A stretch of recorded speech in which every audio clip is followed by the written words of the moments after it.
Welcome back to the StarLadder ImbaTV Invitational Season 5. We are in the middle of Day 1, Group A, and we have OpTic and Kinguin, and they are tied at the moment in the middle of the series. One more game to decide which one of these two teams will move forward up in the bracket and which one will move down into the bracket. So nobody's going home today, but one team will have to play again today against VGJ Thunder in our third series of the day. And OpTic is making a good case for themselves, despite losing that second game. I feel like they should be the better team. You don't agree, Nahas? I mean, I feel like they should be the better team. I agree with that. But this is, even in game one, this is not the team that we saw beat newbie Liquid LGD at DAC. That level of execution has not been there in either game for any kind of extended period. So this is kind of a gut check for this team. You know, experienced players, but still a relatively new roster. It is time to refocus here. What do you think, Winter? We've seen both teams win. Yeah, who do you like? Both teams look lackluster. I don't think they are playing their best games. Maybe it applies to OpTic more. I think they have much more depth in the team. They have much better skill ceiling if they play at their best. Whereas for Kinguin, at their best, probably they're not as good as OpTic. So probably OpTic, I think they are still like the better team here. And if you're talking about a long series like this, 3 games is not long, but talking about adjustments, OpTic probably does better at that.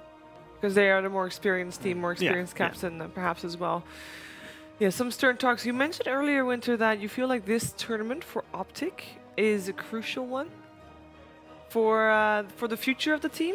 Yeah, it's definitely important for a team that hasn't gotten points so far, and it's important for them because they want to get to TI, they want to have points. But it's also important that to know that if they don't get any points, then the chances at TI are they're going to have a bad chance at TI. But on top of things, that they might want to look into maybe improving their roster because they don't have points. There's no incentive of keeping your current roster if it's not working. I mean, I'm a little ambivalent about it. I thought that this team, coming out of DAC, even with the 3 straight losses in the playoff stage, I think they played well enough in the group phase that you look at those replays and you say, look, hey, we can play against the Liquids, the newbies, the LGDs, and I mean, that really, in theory, should be something to build on. So I think this is more about playing these teams at this event. 150 points, that's 450 team points, because of the way that the team points are calculated, you know, that's right in between finishing 3rd or 4th at a major. Like, minors overall, not worth much, but first place at a minor is worth a lot. Yes. And when you talk about the fields already for these remaining majors, you know, this is a big event in terms of the DPC picture. Oh, for sure. Those top 4 will probably be top 4 regardless, so it's all about those the next 4. Absolutely. And that can be decided this weekend, or at least a portion of it, for sure. OpTic, Radiant side, Kinguin, Dire side. We are in the draft. I think previous game, we kind of decided that OpTic has drafted themselves a bit too one-dimensional, while Kinguin's draft, even though it was better well-rounded, they didn't execute it as crisp as they could have. So both teams having good points of their draft, both teams having bad points of their draft. And look, after that last game, Kinguin leaving the bounty hunter on the table once again. Yeah, I mean, you know, you were saying again. As you were saying that, Shiver, I was reflecting back to that last draft, and we were saying at several points, where's the team fight? Where's the team fight? And it just, you know, 5 picks, and we never saw it. All right, this is a hero that we talked about during game 1 that we've had DP, we've had DK in the first phase here, and this AA really does take a lot of them off the table. They've done this opening a lot, like even during DAC, Carl was mentioning this is kind of like the NA thing. The A is like a NA special. Most of the teams like running the hero. It's really good right now against all the tanky heroes, and the buff that Chilling Touch has right now. That spell, you just want to max that spell first at level 7 as AA. I think that's probably the best way to play him right now at the moment. Oh, yeah, absolutely. The Chilling Touch is like so good, and it slows through magic immunity. Yeah, and it gave the hero really a presence in the laning phase again. I mean, AA was a hero for a long time that just felt like it was, unless it was going to be in a tri-lane, which was all but dead, it was just so vulnerable to getting run at. And that Chilling Touch damage buff really gave the hero a lot more presence. Oh, what happened to that hero? Okay. Omni, well, yeah, it got nerfed like 4 times.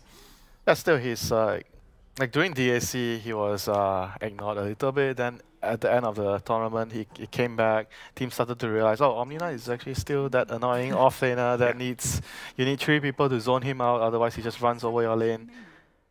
And you're fine with picking an Omni-Knight into Nature Deprivation?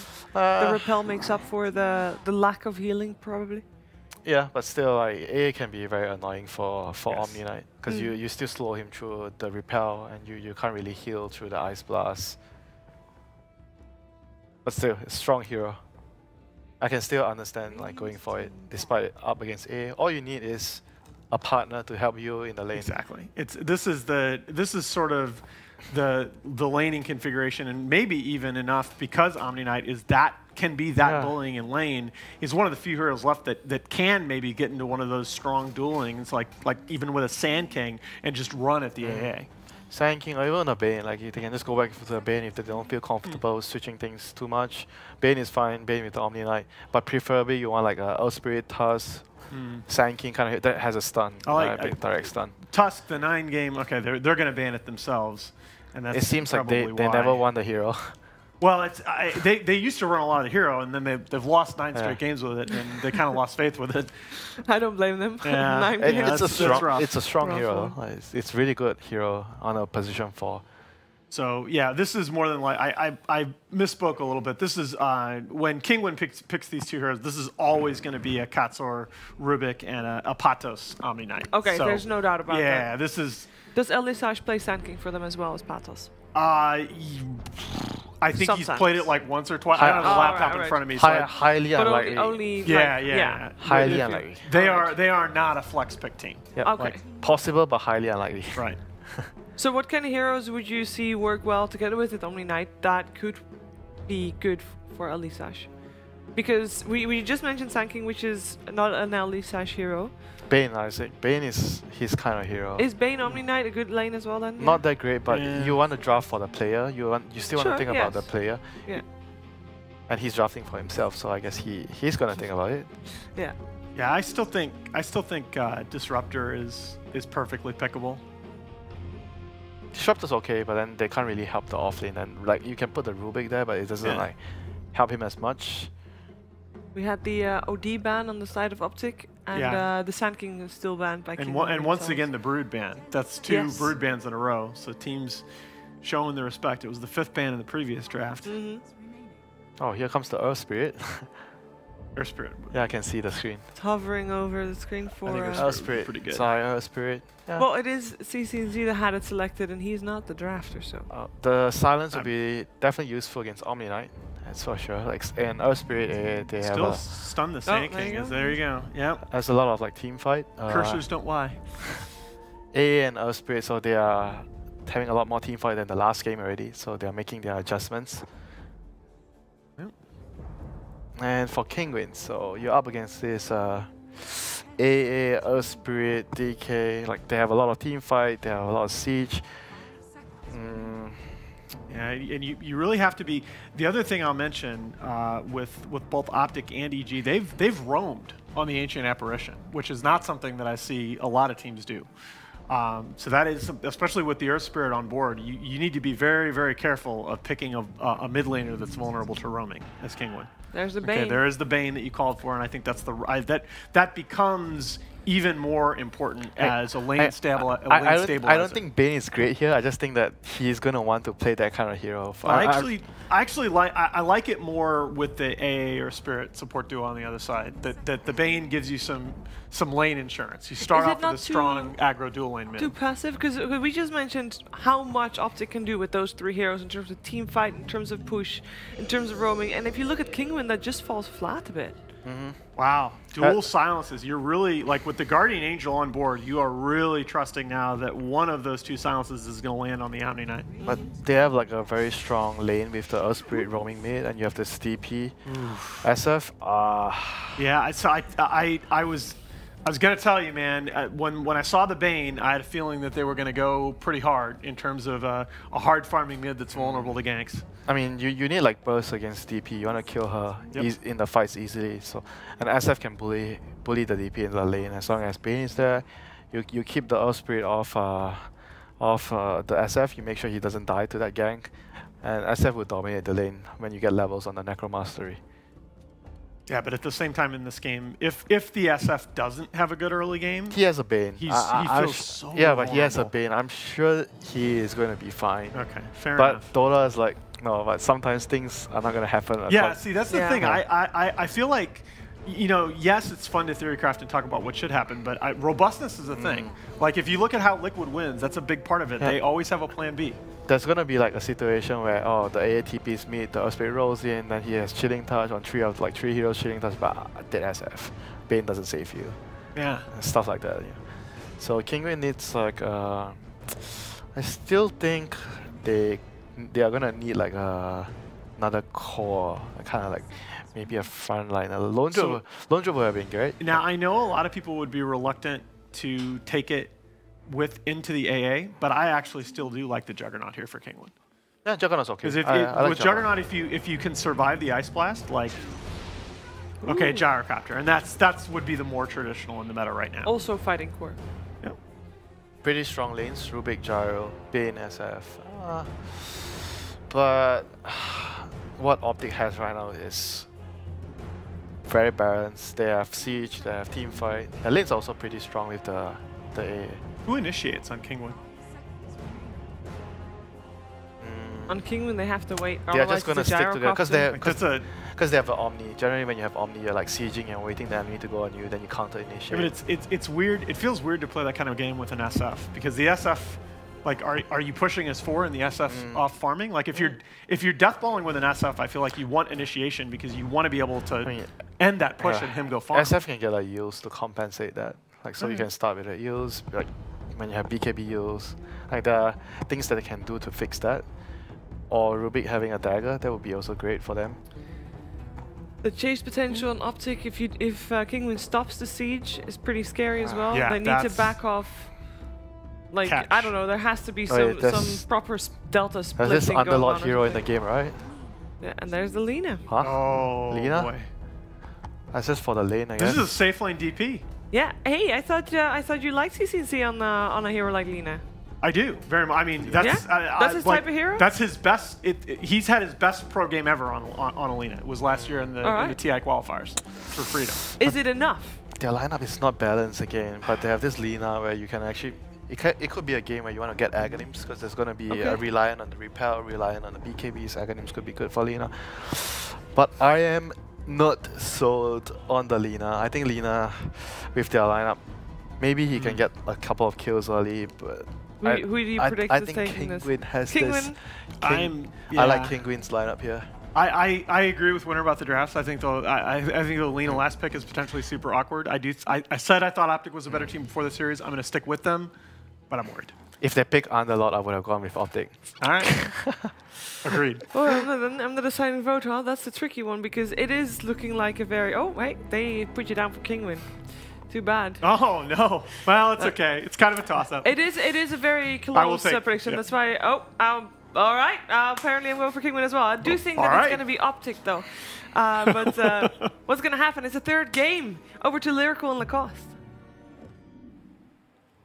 Thank you, Shiro. Overlays don't lie, apparently. So we went from all OpTic one game to split decision. Now they're all Kinguin, at least according to the Star Ladder overlay people. How you feeling, my man? Do you like the draft? I'm good, man. This is what the analysts do. Like a team wins a game, then they switch to the team that they just won, and then they keep switching. If it's best of 5, you're gonna see a lot of switching. I think this draft for both teams are the best so far. In terms of synergy, and I'm surprised some of the heroes are not picked, but maybe they are saving something for the later stages of this tournament. Even though they should go all in, this match really matters as the first match. So I'm a bit suspicious about the Lina pick. We'll see how it works. We saw it today when Iceberg played it. He went for full, like he went full ham that game. Daedalus and MKB, level 25 Lina. Like she just becomes way too strong, and I don't have any heroes that get on top of Lina, so it could be a good Lina game. Besides Gyro, I would say. Like Gyro is pretty much hasted in the mid game, so he could get on top of her, which Lina does not like. I guess it also depends on what build they go. Oh, OpTic, they spot some folks. Zai, no, a little bit off the mark. Just kidding, he's only level 1. Affirmative. Well, ladies and gents, that's going to be a first little roll. A little bit off the mark there, but nonetheless, they're asserting dominance. They're showing them what's what. The thing that I'm a little bit concerned about, if I'm going to be honest, is this I heard a different thing about showing the dominance, but we'll save that for later. Fair enough. But this Omni Knight, right? You throw Repel onto the Gyrocopter or onto the Shadow Fiend, he jumps in there and Requiems. Like, I'm kind of wondering if Kinguin, what build they're going to go on this SF, because in some ways you want damage because Gyrocopter can sometimes lack that until he gets into a lot of items, and then they don't have anything to purse through BKB. But on the other hand, you could also think about like going for Yule's Blink build, and then he can just blow up Pycap before he gets BKB. What are your thoughts? Well, we'll see how the game goes. I mean, you can think of the builds, but like you need to see what's happening in the game, how other lanes are going for you. But this could be more of a damage-dealing Shadow Fiend. You're just gonna repel him, and he's gonna right-click people, maybe Shadow Blade, so he can upgrade it, break the Dragon Knight at one point. Yeah, that could be really good.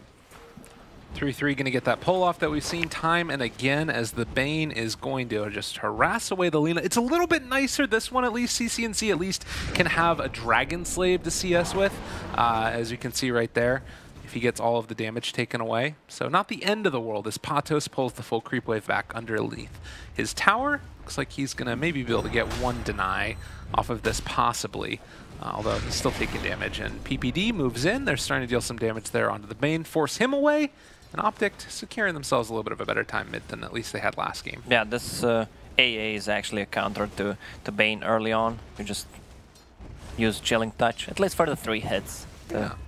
Give the extra damage, plus 30, minus 30, easy math, 0. I like that. Yeah, so CCNC, as he is going to still maybe struggle a little bit, but better time of it. Do you think that they miss out on anything? Like, it is going to be basically a left alone DK in that top lane as Patos is going to TP out. Do you think he has a tough time at all, the Dragon Knight? Well, I mean, Dragon Knight is vulnerable early on to magic damage, which Gyro has. Why is he level? I didn't see the top lane. We have a Dragon Knight who's level 3 against the Gyro who just hit level 2. Well, they did pull the creep wave, and it was Kinguin having the Rubik up there for a little while, I think. I was focusing on the mid lane, just doing the math. Like, need to be 100% focused. I apologize. Focused on the right things. That's what needs to happen. Now, I mean, but now look at it. Like, the CS across the board is really heavily into the favor of OpTic after the first initial waves. And they're also going to be able to get the D ward. And hey, Dota, it's making it happen right now. Yeah, we're back to 2 against 2 on a mid lane. Oh, but the rotation in towards the top, the Rubik is going to be there, and 3-3 hits the salve, actually keeps him alive. So Kinguin not going to be able to chase down for the kill, but that's 3-3 probably having to run all the way back home. Yeah, he wants the TP back. Again, greedy build from 33. Like, you're playing an offlane, you know that they're going to go on you. You just want to have that level 2 in Dragon Blood just for the extra 3 armor and the regen. Hopefully he's going to build nicer items in the 3rd game, which is a deciding one. I mean, the way that this game is looking already, this is maybe a similar problem that we had in game number 1, where all 3 lanes going into the favor of OpTic. DK, even though he ended up having to walk all the way back home, he still gets a double wave underneath his tower and able to CS at least some of this away from the Gyrocopter. Yeah, I mean, that's a level 4.5 Gyro, and you level 4.5 DK, and you have level 2 Gyro. Mid lane. Slowed down, they hit one raise, a second one as well, has to Fairy Fire, and there's going to be the Nightmare, going to give him the punches into the face, and first blood drawn by the Bane. Yeah, they don't have a stun on Lina. Maybe with the 1-1-1 build, they would have enough to connect with the Rolling Boulder, Boulder Smash, and the slow from Ice Vortex. 3-3 able to dodge away, realized that he would have been left alone underneath that Rocket Barrage, and stays alive after the rotation comes up. So still a nice time there. PPD trading hits here with the Bane, trying to hide away before he gets ran at, and a hasted Bane means they won't be able to find a Light Strike or anything since he doesn't even have it skilled, and they back out. Bottom lane, Pycat pretty much solo against Omni Knight. Roll in, Exotic Deer, stun onto 2. Can they take down this Rubik? They are going to be able to punch him to death. And as you said, the under-leveled Gyrocopter means he's not as much of a threat as you would otherwise be. Yeah, I mean, he's level 3. That's level 1 Rocket, level 2 Rocket Barrage. When Rocket hits, Raindrop charge is used. Oh my god, Nisha taking the punches here. Needs one more. He is going to be able to Fairy Fire for the live. I mean, he had 12 Magic Wand charges. Didn't want to use that. They might go on a Bane. Nice positioning from Zai. Oh, a little bit off the mark there. Does have a stun if he wants to use it, but only one rock, and the Rubik there, they won't be able to chase it down. Yeah, when you play Earth Spirit, you want to connect those early rolling boulders. I mean, these are all kills, so it means that you're gonna end up being under-leveled most of the time. If you can't connect your stun, these are like 2-3 kills that they could have got. They should rotate to the top lane and try to get a kill with the Dragonite, who's gonna get level 6. Smoke popped from Kinguin. Want to get towards mid and see if they can find a punish onto this Lina, who has now been left alone. It's Gyrocopter alone top who's level 4, so he might be another one that's under fire here as CNC throws out the stun that keeps him alive for the moment, but with the rotation in, one more raise. Not often that you see the quad raise, but they do take down the Gyrocopter nonetheless.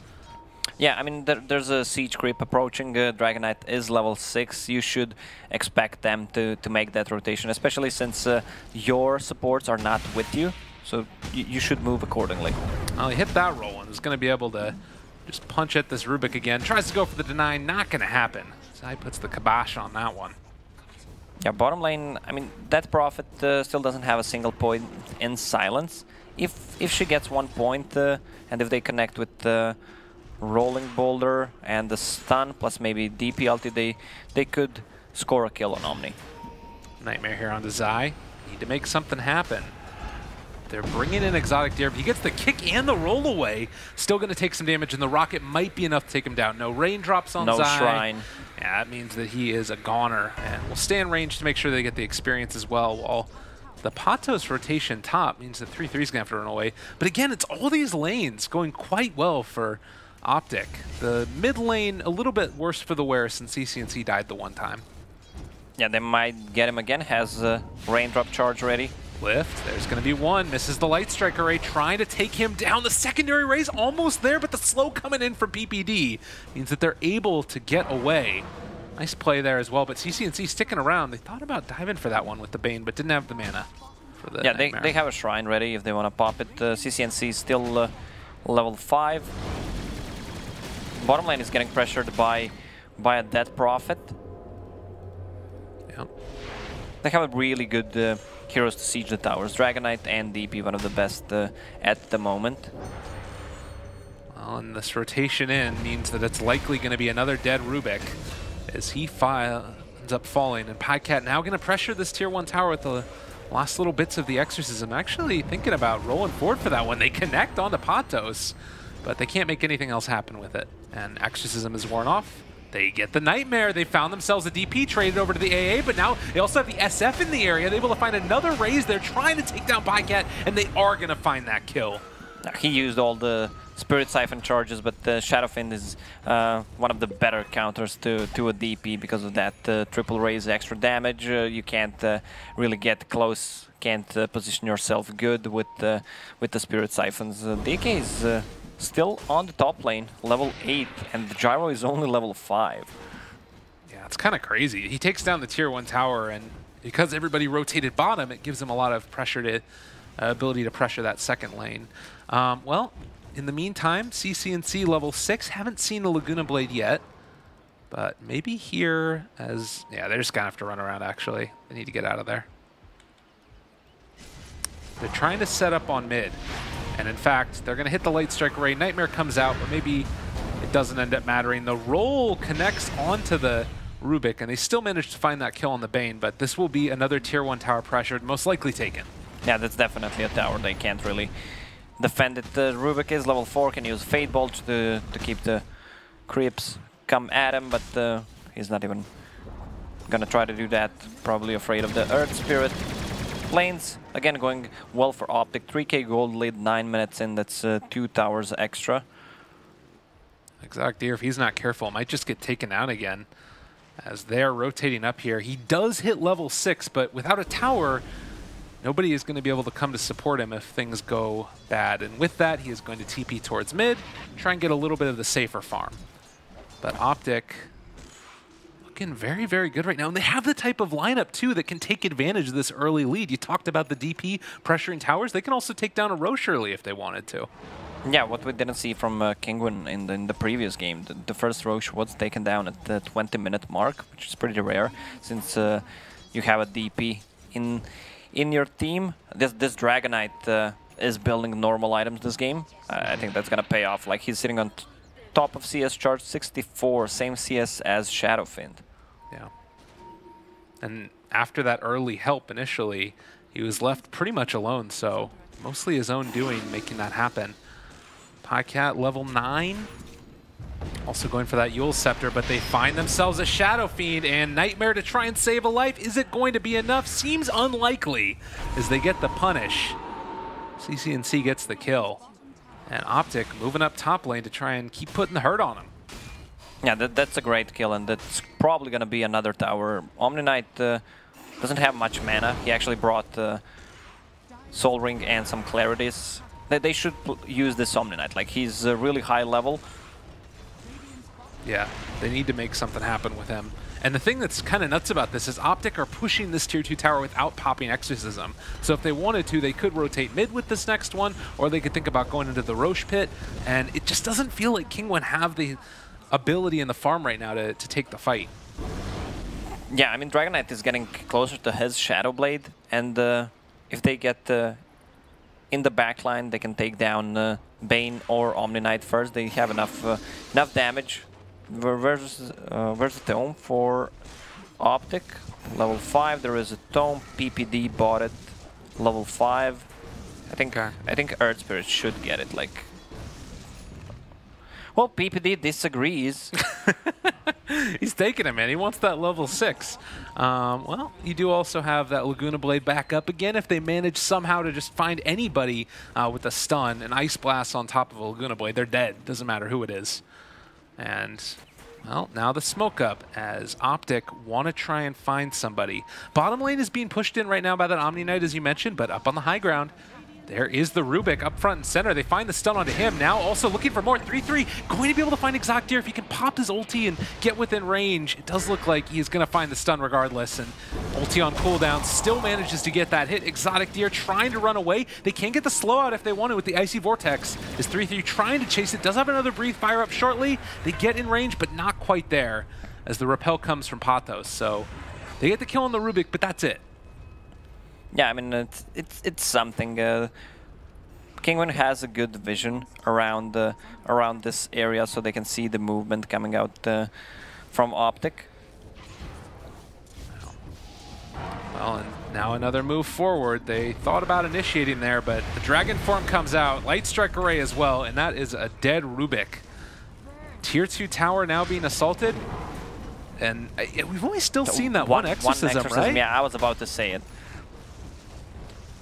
It's crazy that they've been able to do that much. Blink SF just gets brought out. Zai finds the triple stun as well. Ice Blast going to be off the mark there, but now they have the grip onto one and the silence to break it. They still lose Zai, but Kinguin end up losing the tower, and that is the exorcism finally used for it, and they can just back out now. Yeah, I mean, they are getting all the towers, so only those on the bottom are left, which opens up the map and the early access to the Dire Jungle.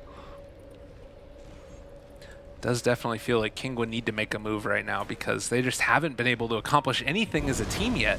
I mean, does the Blink SF change anything to you? Blink on SF as a first item, not a big fan, gotta say. Yeah. I mean, it's good for positioning, but against early pickup, early Shadow Blade pickup from a Dragonite, I don't think that's a good idea. I guess he has repel that he can kind of rely on from Omni. But they don't have a stun. That's the problem. Like they don't have them anything to keep them in place. You're relying on Rocket, Rubik Lift, which gets them out of the position. Then you don't have that Repel Bane's Grip. Yeah, it feels like they're going to need to sort of rely on OpTic to be playing out of position or something, and maybe find like a Nightmare randomly on somebody and then you can ulti him, but it's not easy by any stretch of the imagination. Well, they are all right now Kinguin in OpTic's jungle. A Eul Scepter pickup for that Lina as well. And they're trying to secure themselves the bottom tier 2 tower. In the jungle, 3-3. Spotted out by this ward as well. I do believe that, yeah, he sees this rotation over though as well. He sees all of King. He's like, see you later, guys. I don't want to be here anymore. And in fact, they actually find themselves another. That's going to be a Requiem out trying to take down PPD. The missile's going to hit there, but I don't know if it's going to be enough. And instead, it's 3-3 jumping into this one. They're doing a ton of damage. That's already the Bane gone. Now also the Ice Blast is going to be pretty big. It doesn't actually end up connecting. It misses onto everybody. The Magnetize is out. Exotic D are going to be isolated, going to be killed. They bought back on the Earth Spirit for this fight, and Patos also ran down here. Can they get into range? The stun, it's there, both of them, and they take down that Omni. Yeah, I mean, the itemization, again, this Shadowfin, I don't know, he wants to go for a Blink Dagger blade. They don't have anything to keep them in place. Uses Requiem. He might actually die here. Yeah, he's got to run away. PPD there. If they wanted to, they could TP to the Shrine as well, or just the tier 2 tower. But Nisha will have a Blink back up in a second. Well, trying to outplay Mr. Pandam. Roll in from the Earth Spirit. He does blink out. Will they find him? He's not even gonna bother. Yeah. Omni Knight doesn't even have a single point in Guardian Angel. I mean, you're playing against a Dead Prophet. You should have it early on. Yeah. I guess she hasn't been using ulti, so. Yeah, that works. We're going back to the game number 1, right? The Elder Titan with no points in Aura. Why not? Oh, it works for him. 6,000 gold lead right now. 16 minutes in. Tier 1 tower still alive on the bottom lane for Kinguin. But it looks like they want to try and go for a smoke play themselves. 4 heroes head out from mid towards bottom lane. But all of OpTic right now are up top pretty much, with the exception of AA, who's sitting mid and could be easy pickings. They're going to try and cut him off on the way towards him meeting up with his team, and they actually run into him, so a grip used onto the AA. He's dead as all get up. OpTic will need to probably plant some vision near the bottom tower and around that dire triangle, so they can go for those 2 towers that are left. Yeah. And this 3-3 Shadowblade does definitely feel like it's given them a lot of value. Just showing the impact that you can have on this hero. Even in the offlane position, building those damage items. Yeah, Lina has Shadowblade as well. I'm not a big fan of 2 Shadowblades picked up, or if you have an Invis hero and then the other one goes for a Shadowblade. I mean, it's good, but it's also bad to one extent. Like, they're gonna need to invest a lot of gold into sentries, but also you counter 2 heroes with 1 sentry. Oh, they do pop Exorcism for this. Kinguin, maybe an inkling that something is going on, but it's really hard to move in and contest this. As Zai and PPD on the low ground right now, granting vision. Roche is down. Kinguin, I mean, again, with the Aegis popped, it's sort of like, what do you do at this point? They're going to have to just back out and try and farm up, wait for the next round of things to come, but a little bit late to the party. It doesn't work out for them. Yeah, Kinguin already 6k gold behind OpTic. They're gonna need the smoke. I don't know if they have any smokes left. Okay, they just smoked, but it's running out. It's gonna be hard to fight into this Lina, who has Aegis plus 2 Shadow Blades. Do they have... they don't even have a vision. No sentries, no dust on both supports. This is a good fight if OpTic wants to take it. Yeah, they know what they can do. Oh, Nisha ends up getting the repel on him. They're still trying to chase, seeing if they can run down this Rubik. Again, Eul Scepter is there for the Lina. She does get in range and able to find the Light Strike Ray. A couple more right clicks. Patos, he gets stunned. Sai finds him in the trees. Knew that he was going to be hiding out there. And now this Omni Knight, he does have GA. 3-3 walks in, though. And everybody else in the area, they take him down. So OpTic, again, just sensing that moment when they can pressure it out and make it work. Yeah, completely different game from CCNC. Unlike in the previous one. Yeah. Like he was being shut down again with the Bane, who was sitting on the mid lane but got help from AA this time. Right. Yeah, and like you were saying too, the other thing is that he can, you know, Dragon Slave for extra bits of CS as well. Exotic Deer throws a missile at this Dragon Knight. Tell him to get away from him. But that DK making all the difference in the world this time around, picking up that initiation item. Shadow Blade away from CCNC. And it feels like OpTic right now just playing their own game of Dota, doing what they want, wherever they want, all over the map. Yeah, it's going to be hard for Team Kinguin to come back from this. They still have tier 1 tower on a mid to destroy, so that's a huge part. Even if they decide to invade OpTic's jungle, they can always TP to a shrine, TP to tier 1 tower, stab from behind. And you just look at the vision right now and the ability that Kinguin has to try and farm. It's just such a small area of the map in comparison to OpTic, who are farming out their own hard camp. So tough go over it right now. Lina, level 14, is going to try and roll forward on the ES. Misses the stun, but gets the silence. Not going to be able to chase for any further.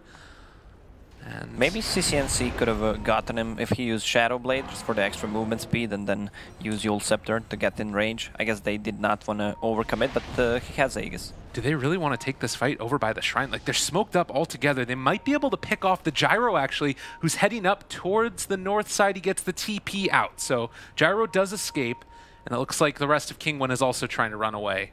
As the Bane able to make his escape, Smoke not going to connect. Again, they have no dusts, no sentries. Against 2 Shadow Blades, that's gonna backfire, definitely. Bane is so poor, so he can't even afford it, but Rubik should be the one buying it. I mean, hell, buy it as your cores and give it over to him if you need to. Like, you gotta be able to find those kills with a Shadow Blade. They just haven't been in a position to make it happen. And it doesn't feel like Kinguin have any intentions of fighting at all right now. They're dodging fights wherever possible, trying to get in towards items. You have Blink BKB on SF now. Oh, look at this play. That they are faking it. It feels like they're pushing the bottom lane. Oh, jump in. Requiem of Souls comes out. It's a lot of damage. PPD down at the start of the fight. 3-3 also going to be isolated. They take him down as well.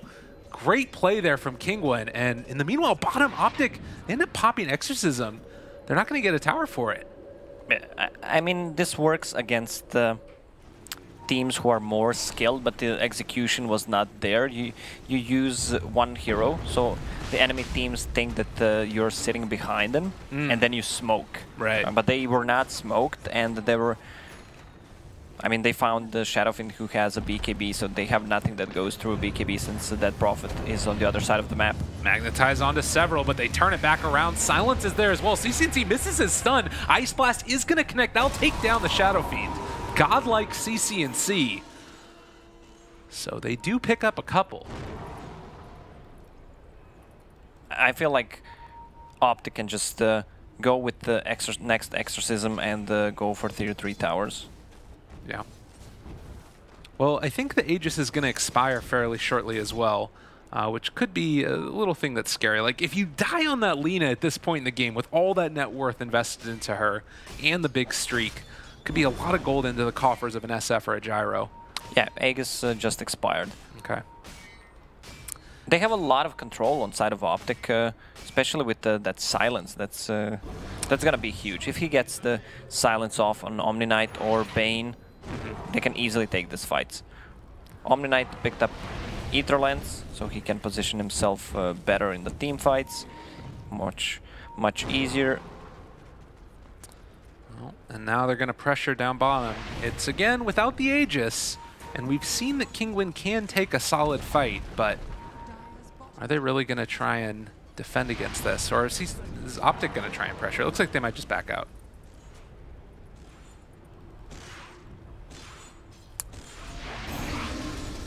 So 23 minutes in, 14-10. And as we saw last game, no lead is safe in this series. Yeah, that is correct. Another stack. We don't see too many stacks coming out. I mean, you have a gyro. I don't think gyro cleared any of the stacks, and also gyro is so underleveled, level 14 only. Yeah, it's been a rough game for the guy. Ain't gonna lie. For a gyro. Gyro. Rough game for a gyro. I mean, that being said, he's only 3,000 gold behind the Lina, who is on a crazy, crazy streak. So he has been playing a little bit of catch-up. I mean, if there's a way back into it, it feels like Kinguin need to kill that Lina. Yeah, now that she has a full pike plus a blink dagger on Earth Spirit, it's going to be really hard to kill her. Yeah. The only stun that they have is Fiend's Grip, Telekinesis. It's going to be a lot easier for Rubik to position himself with the blink dagger and also rocket, but with that force staff, you can force the rocket, even pike, use pike on it. So yeah. It's going to be not that great in a team fight. For sure. Level 11 AA.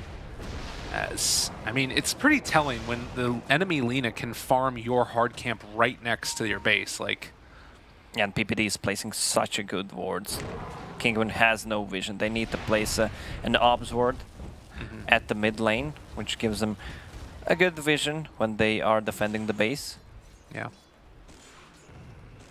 And slowly they are again like eating into the lead a little bit as they're farming out the OpTic jungle. But the question is, how are they going to deal with this eventual push that's going to happen? And also, like, how are they going to defend against the Rosh taking that comes from OpTic? Because when that's back up, it feels like it's... I mean, they have some tools to do it. They definitely can take a team fight. They don't have the best heroes in the Rosh pit. Yeah. The only one who is great is Gyro for zoning them out with the cooldown, but the problem is that they don't have a vision hero. They don't have a hero who goes in, provides vision, can blink, stun. He can blink Requiem. Well, again, Kinguin just going to push out that top lane. And is there ever a point, you think, where Kinguin starts to feel more comfortable to, like, try and take over more control of the map? Because it feels like right now they're just running scared every single time from OpTic. Yeah, the only way they start a gank is with a smoke, and that's pretty much it, because they don't have a reliable stun. Yeah. Rubik has one with the blink telekinesis, but then he is caught in a bad position. 2 10-second BKB picked up on OpTic's side. The Rosh will respawn in 10 seconds, so I don't think they will. Ooh, they will try to risk though. it. Look at this. Kinguin, they're going for the long wraparound. That actually means that they're going to dodge the initial reveal that could have happened from OpTic, it looks like. Nisha raises out the waves twice. We'll see if they recognize it. I mean, there was wards right there in the area. Or rather, creeps right there in the area. They're just going to go for the Rosh, pop the Requiem. Sorry, pop the Exorcism. God, and Kinguin, do they realize this is going on? They're moving over into that area. OpTic isn't popping Exorcism yet. It looks like they're trying to bait this out. But they see call down in the mid lane now. They should just go for it right now. Yeah. Kinguin just going to farm up this little tri-camp again. A lot of pings coming out from both teams. They're not comfortable going into Rosh. They're not ready for it. They're spooked. I mean, OpTic should not be that afraid. They saw that the cooldown was used, even though it's pretty short cooldown. They should just go, and they might not even need to pop the Exorcism. Yeah, they're starting to take it down now. As Kinguin...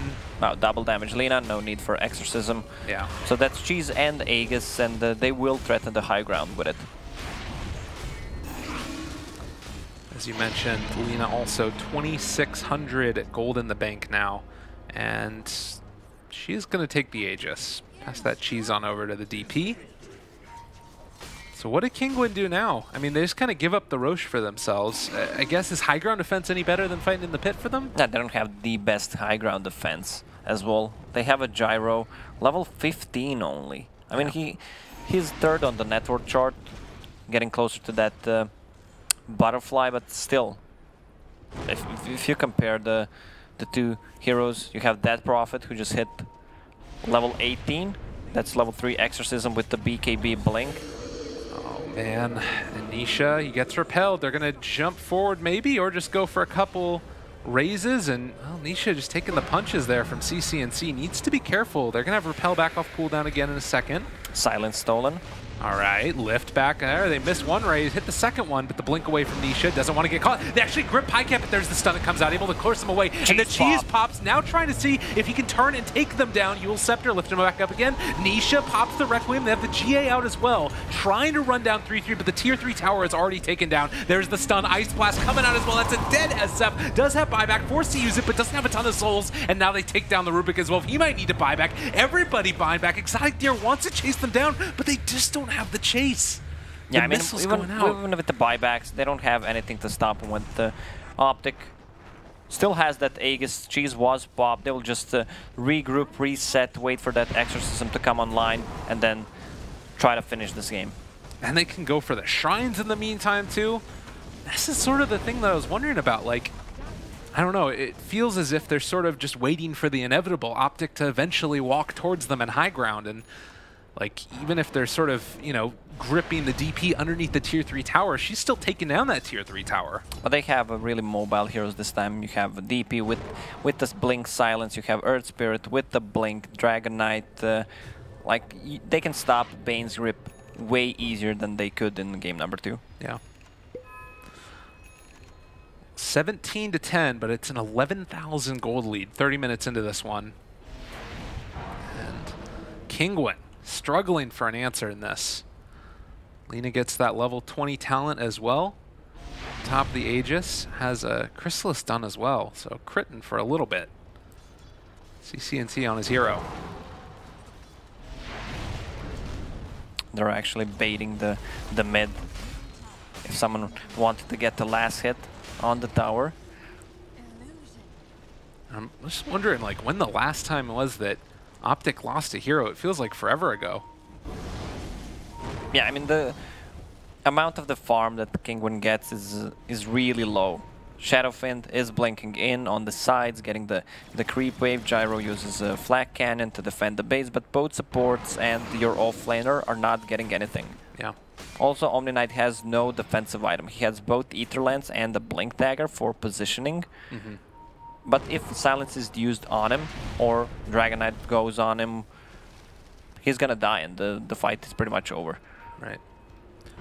Well, a smoke up from behind from OpTic as they're looking to initiate. They have wards up on the high ground from Kinguin, and they do spot out 3-3, able to get the lift. There's Pycat moving forward as well. They're able to steal away Exorcism, actually. So Rubik gonna pop that one, but look at this Gyro. He just falls so quickly. He is dead. No buyback. 70 seconds. The grip interrupted, and now Rubik turned upon as well. Even though he's got Exorcism out, he's not going to be nearly as tanky as Pycat is. The BKB wears off. He can't get close with that Exorcism. Yeah, they don't have a Gyro. They do have a Lina who's going to die, but that's just the Aegis. And Zai still living through it as well. Pycat blinks forward. They take down the Rubik. And Kinguin, struggling for answers all game long, are going to get their tier 3 tower assaulted mid as well as OpTic look to take a second lane. Nisha blinks forward, goes for a raise, but with this Repel wearing off, he just needs to back out again. He can't really do it. Stun, looking for it. BKB pop to turn, ends up going for the Requiem. They do get the Ice Blast onto him. 3-3 starting to fall. Nisha needs to get out of there. He's starting to take some extra damage. They take down the Omni Knight as well. Turn their sights towards the racks. That's 2 lanes down. OpTic in firm control of this game. Yeah, I wonder if they want to close this game right away. Well, it's an Omni Knight buyback. Gyro's about to be back up as well, but the tower has fallen quickly, and they'll happily take another buyback on the Omni Knight for no cost at all. They don't lose anything for it. And that's a lot of buybacks committed on side of Kinguin. Like, you need the buyback, otherwise they're not going to go back. But even if you buy back, you can't do anything. So both shrines are down. That's a 20,000 gold lead. Yeah, OpTic have looked very, very solid in this game number 3. After a disappointing game number 2 for sure. They found their form again. BKB there for Lina just to close it out. What's his score this game right now, not Lina? 10-1-6. He's had a good game. Yeah, he died once early on, and that's pretty much it. The problem is with Kinguin's lineup, they don't have... they can't really come back into the game with the heroes. Right. Yeah, you had mentioned the Rubik Bane last game that you didn't really like that combination. I mean, that was more on OpTic's gameplay and item decision than what Kinguin did. Yeah. Well, Kinguin again huddling together in this bottom lane here, wanting to defend the last tower, and well, it's a struggle. Because again, DP ulti is going to be back up here, and if they just focus down the objectives, it feels like it's pretty hard to stop the pressure from OpTic. Yeah, I mean, they're just going to pop the Exorcism, try to go for a fight, go for the tower. 3-3 hits it a few times, the blink back, doesn't want to get caught. They take down the missile before it connects. Tower falling. And I mean, they literally cannot approach at all. This is just a dead tower, and feeling like it's almost an inevitability at this point. They find the stun onto the Bane, don't really have an answer. The secondary silence, no grip coming out from him. Nisha gets with the Requiem there, but CCNC is living through it anyway. Zai does end up falling. 3-3 isolated now, but the Shadow Blade doesn't connect. Patos is going to fall while still taking out whatever damage they can. Nisha's dead, Exotic Deer is gone. This game is freaking over, and OpTic are going to be moving on the upper bracket to place against VGJ Thunder. Yeah, I mean, OpTic Gaming looking really good in game number 3. Disciplined, good picks. They didn't throw the advantage that they had. Good item choices. Not much more to say about it. No.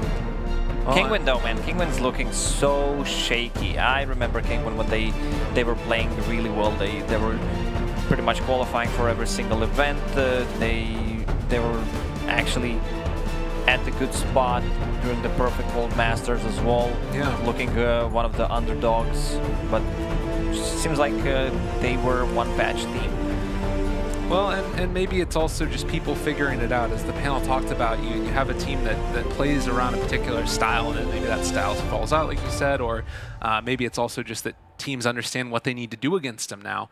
But regardless, still a couple smiles seen on their faces. We'll see if they're able to pull it back together. They're not eliminated from the tournament again. No. They're going to have to play against Fly to Moon, I believe, yes, the day after tomorrow. So we will be seeing more of them. But OpTic we'll also be seeing more of a little bit later on today against VGJ Thunder. What do you think about that matchup? Well, this could be a close game. I mean, OpTic is known as the Chinese Slayers, especially in best of 1, even though this one is going to be a best of 3. Yeah. Well, we'll see what ends up happening. Again, our final series of the day going to be taking place shortly after this. I believe that we have an interview first, and that looks like Zai up there on the screen, so we'll see what they have to say. Congratulations with your victory first. If I'm right, you haven't played versus Kinguin yet. I mean, official matches before. I don't think so, no, yeah. Maybe you played any scrims with them when you were playing some European tournaments? Yeah, I think we've scrimmed a couple of times, but yeah, I believe this was first official. Let's talk about the games. Rubik is getting extremely popular now. What's the reason behind it? It's literally in every game we see today. It's just a pretty safe hero to pick. Doesn't really reveal anything. Rubik's always a solid hero in almost most games. A lot of the heroes that are being picked have good spots to steal, so it's just, yeah, very useful hero. Another question is about heroes. As I remember, yeah, Kinguin picked Doom into TB in the first game, but it didn't work out. Why? What's the reason? Well, I think we played around it pretty well, and I know VPs played this Doom against Terrorblade, but I think it was slightly different than what they try to do. So I think we just responded well. According to our panel, tri-lanes on safe lane aren't effective anymore. What do you think of this? Yeah, that's the case in most games. There's some specific scenarios where tri-lane safe lane is correct, but most of the time is not as good as it used to be. Yeah. Well, thank you for the interview and have a good rest. And we are going back to our awesome panel, Shiver. Thank you indeed, Maria and Zai. And OpTic looked good. This was the OpTic that we know. This was the OpTic that we were expecting already earlier on, and they finally showed up. This was the CNC as well that we were looking forward to seeing as well. We talked a little bit before the series even about how, you know, the type of heroes that he plays sometimes doesn't really fit his play style. Lina is his Naz. Oh, it's probably his best hero, certainly the one that he's had the most success with. He had like a 26, 29 kill game, I believe it was, last year against as Team Freedom in the TI quals. And I think sometimes when we talk about drafts, we overcomplicate things a little bit because I think that last pick, Lena, was all about, look, we don't want to put CCNC in an unfavorable lane for a second straight game. They're very worried about that DP getting dual lane mid with the Bane. Lena, with that extra range, with the stun, a lot more able to CS in that lane, and it paid off. You saw all 3 OpTic cores won their respective lanes CS-wise. Yeah, and they had the balance in their lineup, which I was kind of like wrong about them having like maybe too much lane dominators that the catch from Earth Spirit Air, like I said before, they have a lot of team fight between the 2 supports, so everything just like mixed well together, and on top of that, they won all their lanes. Yeah, Fnatic, wow, OpTic, wrong organization right there. OpTic looked good. Kinguin, we heard Lacoste at the end of that series say, you know, this is not the Kinguin that we've come to know earlier on in the DPC system in the season. It was a couple of months ago. They seem to not have grown. Yeah, he's 100% right, because when we were talking about Kinguin at some of these previous events, kind of it's been the one I remember best, it was about, okay, their hero pool's a little small, they can make some unforced errors in the draft, but the execution was there. Yeah. And these last couple of games, the execution was really suspect. Even the game 2 win, it felt like, you know, there were some points where they wanted to give that game back. So Kinguin, just let's reset. You've got it. You're not out of the tournament. You've got another game against Fly to the Moon, who's been playing very well lately, but who you can beat. Yeah, and we're gonna find out on Saturday. That's when the lower bracket happens. But OpTic, I mean, they look good. They needed to warm up apparently before they could shine. Do you feel like they might be a little bit too one-dimensional here? I mean, we mentioned how, you know, if you give CCNC maybe a good mid lane, maybe that's the recipe to success.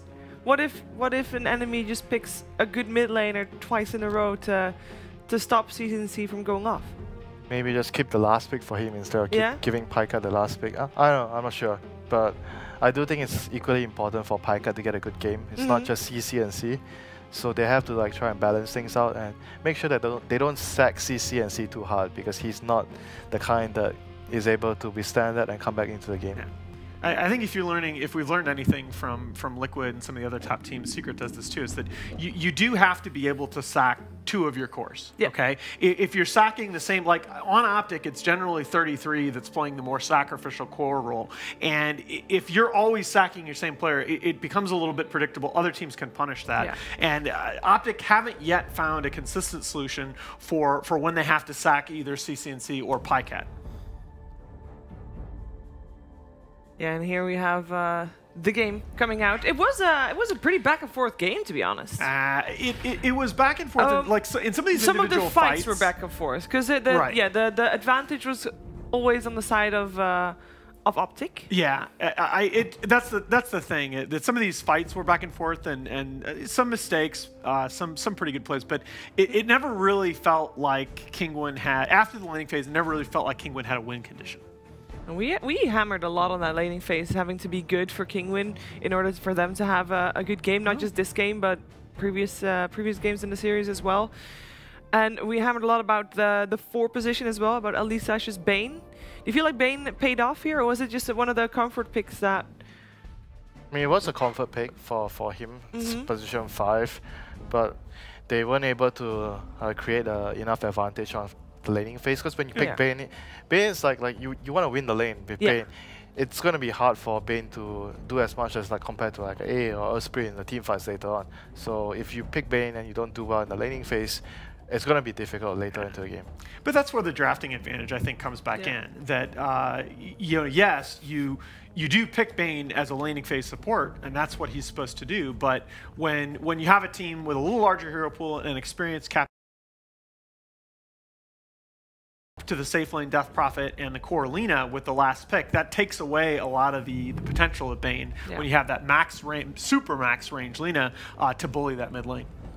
Yeah, and on top of things, they had the DP against Omni 1v1 matchup at bottom, which was also really good for OpTic. Yeah. So I think if they were actually able to get an Omni against DK, example, maybe Gyro against DP, if the lanes were a bit different, maybe they would have pulled off a better laning phase.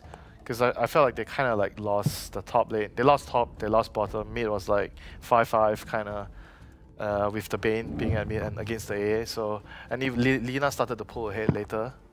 So I would say that they lost all their lanes. So maybe they had That's to where it fell apart? Yeah, maybe they had to change their lane configuration so that they are not going to have like 3 disadvantageous lane.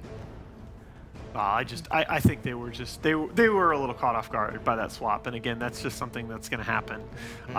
They are an experienced team. They played together a long time, but it really does feel different at lanes. They have a lot of weakness, I would say. The way they play as a team, the way they draft, because there's a lot of heroes that don't play. There's a lot of heroes that they are trying to play, but they don't play as well. So it's kind of like what you mentioned earlier, Alan. They haven't grown as a team as much compared to OpTic. OpTic made the swap with Zai from offlane going to support, and they are putting Quinn on more like sacrificial roles. They are changing and adapting and trying out stuff, what works best for a team and what works best for the meta. This was really, the last 2 screens here, these numbers have been really telling to me. If you looked at the last one was hero damage statistics, and usually Lina is way up in that category, and it was actually the 2 Kinguin cores that were leading in hero damage, but then now when you see the tower damage, OpTic had 3 towers at 11 minutes. By 11 minutes in, they had taken the 2 Dire safe lane towers and the Dire tier 1 mid. The Dire has no access to the jungle. That farming advantage that we usually talk about on the Dire side, all but nullified from that point. OpTic has free access to Roshan, and it's just so hard for Kinguin to win the game from that position. You can do good in the fights, but if you can't get any objectives off the back of that, you're not going to get anywhere. And Zai gets the MVP for this game. We have figured out, Nahaz. What is damage impact? Damage impact is the percentage of your team's damage that you've dealt. So when you saw 5% for Bane earlier, Bane's not a hero that's going to deal a lot of damage to enemy heroes. So Zai dealt 13% of OpTic's total damage as his Earth Spirit, which is probably around about the average for the hero. And I'm guessing that the MVP algorithm is very close to the fantasy points, because what's happening is that heroes that are placing observer wards are getting a lot of love in these. Like the Bane placed, I think, 26 observer wards in the game too. I think that's why he was the MVP. I mean, if you have a long game like that, yeah. That will happen. This third game definitely wasn't as long. Was a lot more convincing for OpTic and Zai. Yeah. I mean, it's a good air spirit. It's just solid performance. I felt like this was just, it was good performance from OpTic. I wouldn't say it was at their best yet, but it's definitely like, oh yeah, it's OpTic. I felt Queen was the MVP though that game. I think that he had a really commanding performance on the Lina. He dominated his lane. I felt like he went the right item choices as well, because he needed to go for more damage build since their safe lane was a DP, so he needed to be that big core. So he went for this Dragon Lance, Pike, then he went for damage items. I felt like he did everything correctly that game, so I felt he was the true MVP of the game. Yeah, but that's actually what I like about the kind of the DNA of this OpTic squad, is that both 33 and Zai they're very good players, but they're very workmanlike. Like, it feels like when OpTic is going well, Zai and 33 are doing their jobs. And we're talking about, oh, Pycat put up these numbers, or oh, Quinn had this many kills. But 33 and Zai are just, hey, we're just doing our jobs, baby. Yeah. Yep. Setting their team up for success. Everyone has a role to play on the team. This is true. Yep. This is why there's 5 players. It's a team game. Thank you, Shiva. Thank you. I mean, have you played pub lately? I don't know, guys. Mostly it's a team game, or at least 3 of them. Team game. Hi. No, but it's been quite the series so far. We've had 2 series here. We can take a look at Group A, where that leaves us, because we've had 2 best-of-3 series. Both went the full 3 games, which I think, in the last couple of events in Dota 2. Oh God, DAC. This is the first. What did it take? How many? I think it took like 10 series in the playoff phase before we had a game 3. Yeah, and it kind of parallels. VGJ Thunder had a mulligan in the opening game and then came back very dominant in games 2 and 3. OpTic, the first 2 games looked shaky, and then the game 3. So both teams finding their form going into that matchup tonight. Indeed. OpTic and VGJ Thunder, one of these 2 teams will already be secured for that semi-final spot on the Sunday. So they get to skip 2 days, and they get to go straight to playoff Sunday. But before that happens, you know what's coming. We are going to take a break, and when we're back, it's time for our winners bracket finals of Group A.